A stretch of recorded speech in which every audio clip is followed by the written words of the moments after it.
El escritor italiano Giovanni Papini estuvo con el conde de Saint-Germain, antes de la Segunda Guerra Mundial, a bordo de la embarcación marina Príncipe de Gales, la que viajaba rumbo a la India. Esto lo consignó Giovanni Papini en su libro Gag. Los textos han sido traducidos de un libro original de su primera edición de 1931 en italiano. El conde de Saint-Germain a bordo del Prince of Wales, 15 de febrero. He conocido estos días al famoso conde de Saint-Germain.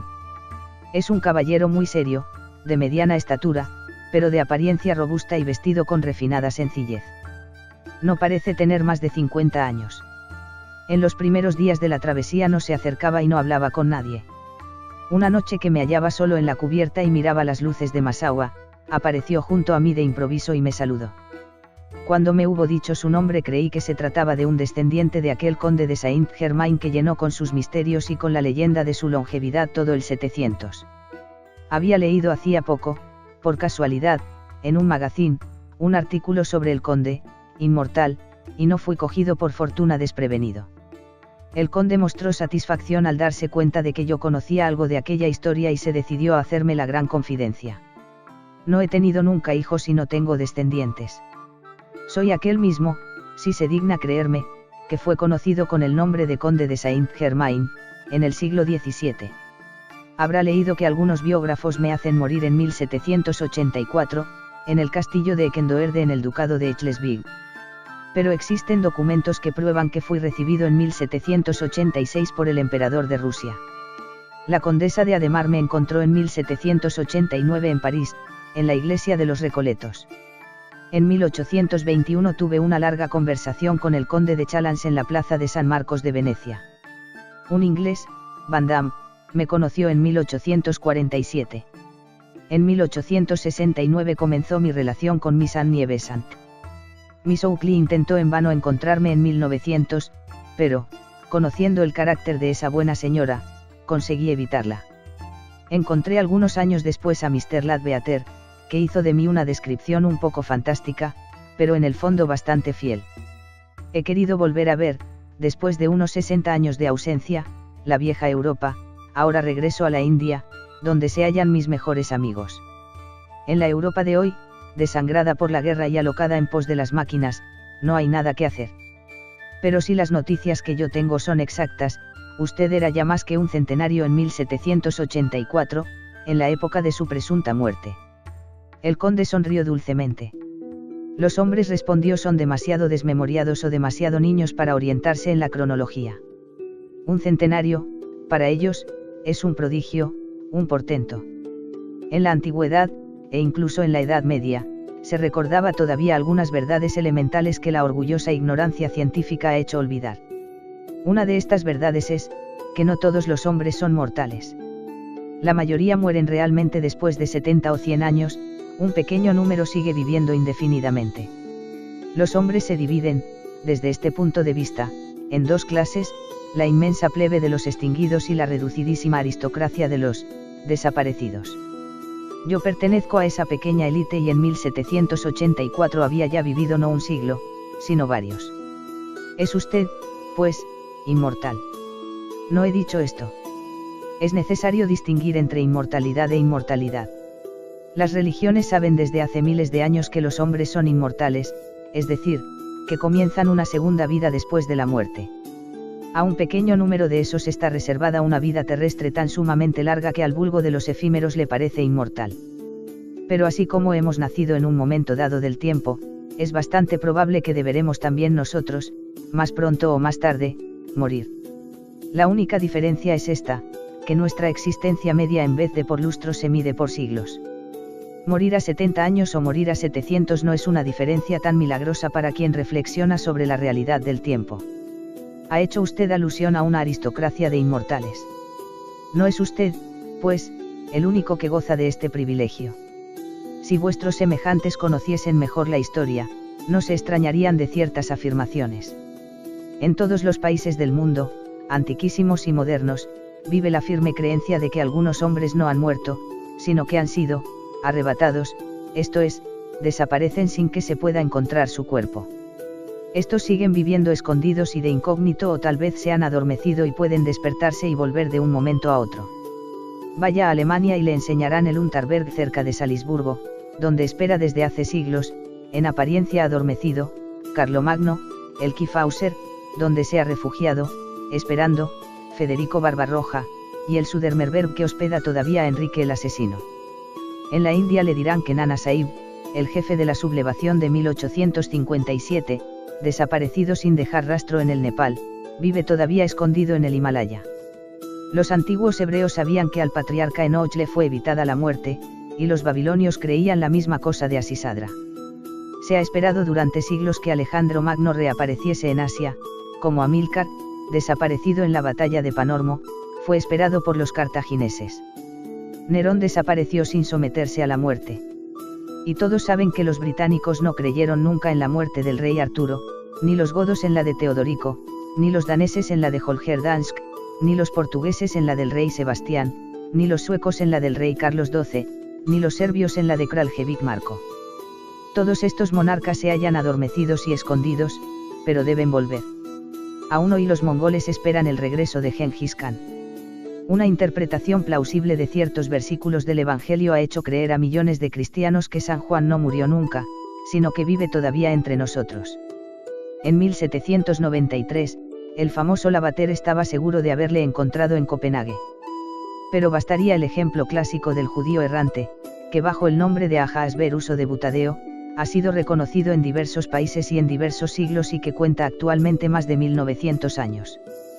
Todas estas tradiciones, independientes las unas de las otras, prueban que el género humano tiene la seguridad o al menos el presentimiento de que hay verdaderamente hombres que sobrepasan en gran medida el curso ordinario de la vida. Y yo, que soy uno de estos, puedo afirmar con autoridad que esta creencia responde a la verdad. Si todos los hombres disfrutasen de esta longevidad fabulosa, la vida se haría imposible. Pero es necesario que alguno, de cuando en cuando, permanezca. Somos, en cierto modo, los notarios estables de lo transitorio. Soy indiscreto si le pregunto cuáles son sus impresiones de inmortal. No se imagine que nuestra suerte sea digna de envidia. Nada de eso. En mi leyenda se dice que yo conocí a Pilatos y que asistí a la crucifixión. Es una grosera mentira. No he alardeado nunca de cosas que no son verdad. Sin embargo, hace pocos meses cumplí los 500 años de edad. Nací, por lo tanto, a principios del 400 y llegué a tiempo para conocer bastante a Cristóbal Colón. Pero no puedo, ahora, contarle mi vida.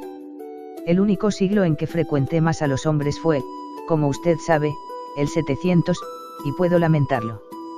Pero ordinariamente vivo en la soledad y no me gusta hablar de mí.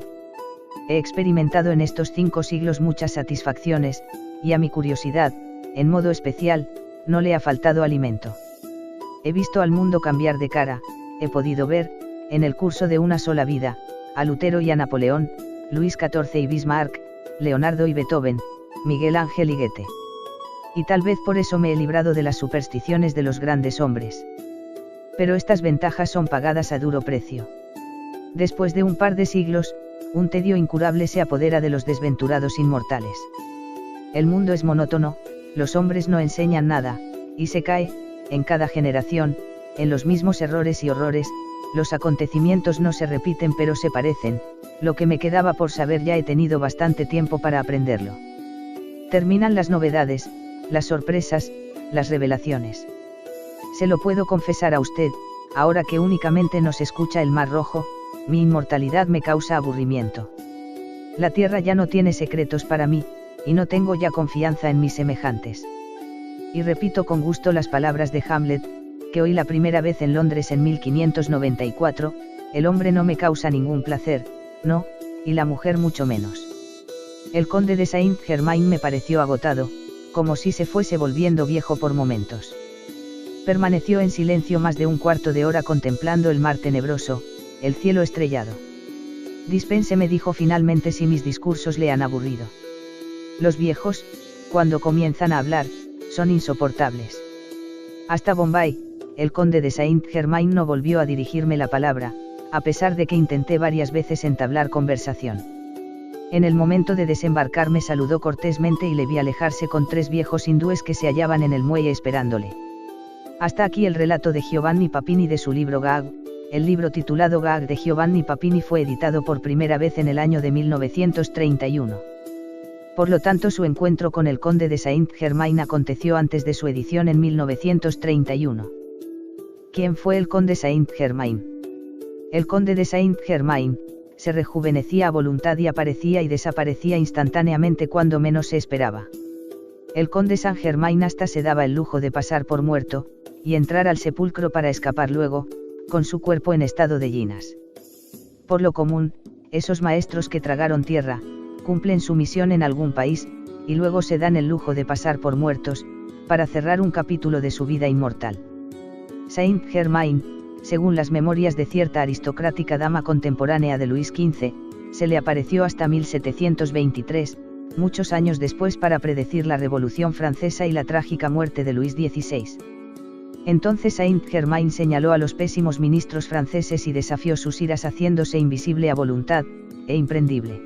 En el glosario teosófico, la maestra H.P. Blavatsky, fundadora de la Escuela Teosófica, escribe sobre el conde de Saint-Germain, lo siguiente. Saint-Germain. Los escritores modernos hablan de él como un personaje enigmático. Federico II de Prusia solía decir de él que era un hombre a quien nadie había podido llegar a comprender. Muchas son sus biografías, y todas ellas son a cual más descabellada y extravagante. Algunos le consideraban como un dios encarnado, para otros era un hábil judío alsaciano. Lo único que se sabe de cierto es que el conde de Saint-Germain, cualquiera que fuese su verdadero nombre patronímico, tenía derecho a su nombre y título, porque había comprado una propiedad llamada San Germano, en el Tirol italiano, y había pagado al Papa el título. Era de una gallardía y finura no comunes, su inmensa erudición y sus facultades lingüísticas eran innegables, pues hablaba el inglés, el italiano, el francés, el español, el portugués, el alemán, el ruso, el sueco, el danés y muchas lenguas eslavas y orientales con la misma facilidad que su lengua nativa. Era inmensamente rico, jamás recibía una moneda de nadie, en realidad no aceptó nunca un vaso de agua ni partió pan con persona alguna, antes al contrario, hacía los más extraordinarios presentes de soberbia joyería a todos sus amigos y aun a las familias reales de Europa. Su talento como músico era maravilloso, tocaba todos los instrumentos, pero el violín era el favorito. Saint-Germain rivalizaba con el mismo Paganini, decía de él un belga octogenario, en 1835, después de oír al genoese maestro. Nunca pretendió poseer poderes espirituales, pero dio pruebas de tener derecho a tales pretensiones. Solía pasar en un éxtasis profundo de 37 a 49 horas sin despertar, y entonces sabía todo cuanto tenía que saber, y demostraba el hecho vaticinando lo venidero sin equivocarse jamás. Él fue quien profetizó ante los reyes Luis XV y Luis XVI y la infortunada María Antonieta. Numerosos testigos vivientes había aún en el primer cuarto de este siglo, téngase en cuenta que el original de esta obra lleva la fecha del 1892, que testificaban su maravillosa memoria. Podía Saint-Germain leer una hoja de papel por la mañana, y aunque no hacía más que pasar por ella apenas ligeramente la vista, repetía su contenido sin equivocar una sola palabra algunos días después. Sabía escribir con ambas manos a la vez, redactando con la derecha una composición poética, y con la izquierda un documento diplomático de suma importancia. Leía cartas selladas, sin necesidad de tocarlas, mientras se hallaban todavía en la mano del portador de ellas. Fue el más grande adepto en punto a transmutación de metales, haciendo oro y los diamantes más prodigiosos, artes que, según afirmaba él, había aprendido de ciertos brahmanes de la India, que le enseñaron la cristalización, vivificación, artificial del carbono puro. Como expresa nuestro hermano Kenneth Mackenzie, en 1780, habiendo ido a visitar al embajador francés a La Haya, hizo pedazos con un martillo un soberbio diamante de su propia manufactura, y cuyo duplicado, fabricado por él mismo, acababa de vender a un joyero por la suma de 5.500 luises de oro. En 1772, en Viena, era amigo y confidente del conde Orloff, a quien había él socorrido y salvado en San Petersburgo en 1762, cuando se hallaba comprometido en las famosas conspiraciones políticas de aquella época. Llegó a ser también íntimo amigo de Federico el Grande de Prusia. Como es de suponer, tuvo numerosos enemigos, por lo tanto, no es de admirar que todas las hablillas inventadas acerca de él sean ahora atribuidas a sus propias confesiones, por ejemplo, que contaba más de 500 años de edad, que pretendía tener intimidad personal con el Salvador y sus 12 apóstoles, y que reprendió a Pedro por su mal genio, lo cual estaba algo en pugna con lo anterior en cuestión de tiempo si él hubiese pretendido tener solo 500 años de edad. Si Saint-Germain dijo que había nacido en la Caldea y declarado poseer los secretos de los sabios y magos egipcios, hubiera dicho la verdad sin hacer ninguna reivindicación milagrosa. Iniciados hay, y no los más altos precisamente, que se hallan en condiciones de recordar más de una de sus vidas pasadas. Pero tenemos buenas razones para saber que Saint-Germain no pudo jamás haber pretendido tener intimidad personal con el Salvador. Sea como fuere, el conde de Saint-Germain fue indudablemente el más grande adepto oriental que Europa ha visto durante las últimas centurias. Pero Europa no le conoció. Tal vez algunos le reconozcan en el próximo terreur que afectará toda la Europa, cuando venga, y no una sola nación. Este misterioso personaje apareció en Europa en el siglo XVIII y a principios del XIX, en Francia, Inglaterra y otros países. H.P. Blavatsky, Glosario de la clave de la teosofía. Transcribimos a continuación la descripción un poco fantástica, pero en el fondo bastante fiel, de Mr. Ladbeater, a la que hace referencia el conde de Saint-Germain, de su encuentro con él en Roma. El otro adepto a quien tuve el privilegio de encontrar físicamente fue el maestro el conde de Saint-Germain, a veces llamado el príncipe Rákosi. Lo conocí en circunstancias muy normales, sin cita previa, y como por suerte, caminando por el Corso, en Roma, vestido como cualquier caballero italiano podría ser. Me llevó a los jardines de la colina Pincio, y nos sentamos durante más de una hora hablando de la sociedad teosófica, y de su trabajo, o quizás sería mejor decir que él hablaba y yo escuchaba, aunque cuando él hacía preguntas, yo le respondía. El maestro el conde de Saint-Germain le asemeja a él, al Machoan, en muchos aspectos. Aunque no es especialmente alto, él es muy vertical y militar en su porte, y tiene la exquisita cortesía y dignidad de un gran señor del siglo XVIII, sentimos de inmediato que él pertenece a una familia muy antigua y noble. Sus ojos son grandes y marrones, y están llenos de ternura y buen humor, aunque hay en ellos un destello de poder, y el esplendor de su presencia impulsa a los hombres a hacer reverencia. Su rostro es bronceado, su cabello castaño está partido con raya en el centro y peinado hacia atrás desde la frente, y él tiene una barba corta y puntiaguda. A menudo usa un uniforme oscuro con revestimientos de encaje de oro, a menudo también un magnífico manto militar rojo, y estos acentúan su apariencia militar. Por lo general reside en un antiguo castillo en el este de Europa que ha pertenecido a su familia durante muchos siglos.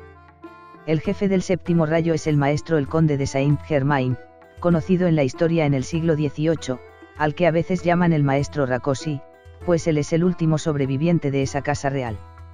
Él fue Francis Bacon, Lord Verulam, en el siglo XVII, el monje Robertus en el XVI, Uniadianous, en el siglo XV, Christian Rosenkreuz en el siglo XIV, y Roger Bacon en el siglo XIII.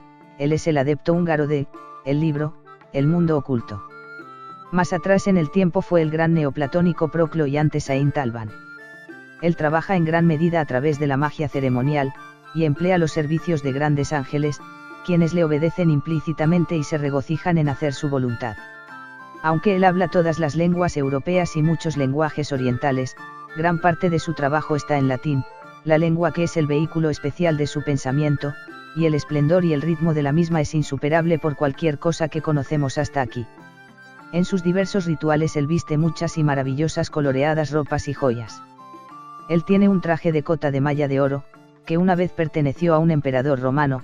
Sobre ella se lanza una magnífica capa de color carmesí, con su broche en una estrella de 7 puntas de diamante y amatista, y a veces él lleva una túnica gloriosa de color violeta. Aunque él se ocupa con lo ceremonial, y todavía trabaja con algunos de los rituales de los misterios antiguos, cuyos nombres incluso han sido olvidados desde hace largo tiempo en el mundo exterior, a él también le concierne mucho la situación política de Europa y el desarrollo de la ciencia física moderna. The Masters and the Path by C.W. Ladbeater de Theosophical Publishing House Adyar.